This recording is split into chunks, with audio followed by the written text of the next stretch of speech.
Сендерге амандық болсын. Маған көктің де жердің де бүкіл билігі берілді. Сондықтан барлық ұлттарға барып, оларды маған шәкірт етіп, әкенің, ұлының және киелі рухтың атынан шомылдыру рәсімінен өткізіңдер. Менің сендерге айтқан өсиеттерінің бәрін орындауға үйретіңдер. Естеріңде болсын.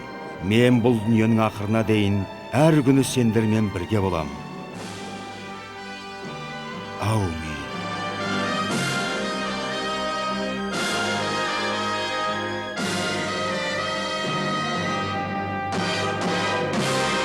Енді фильмнің соңғы бөлімін көру.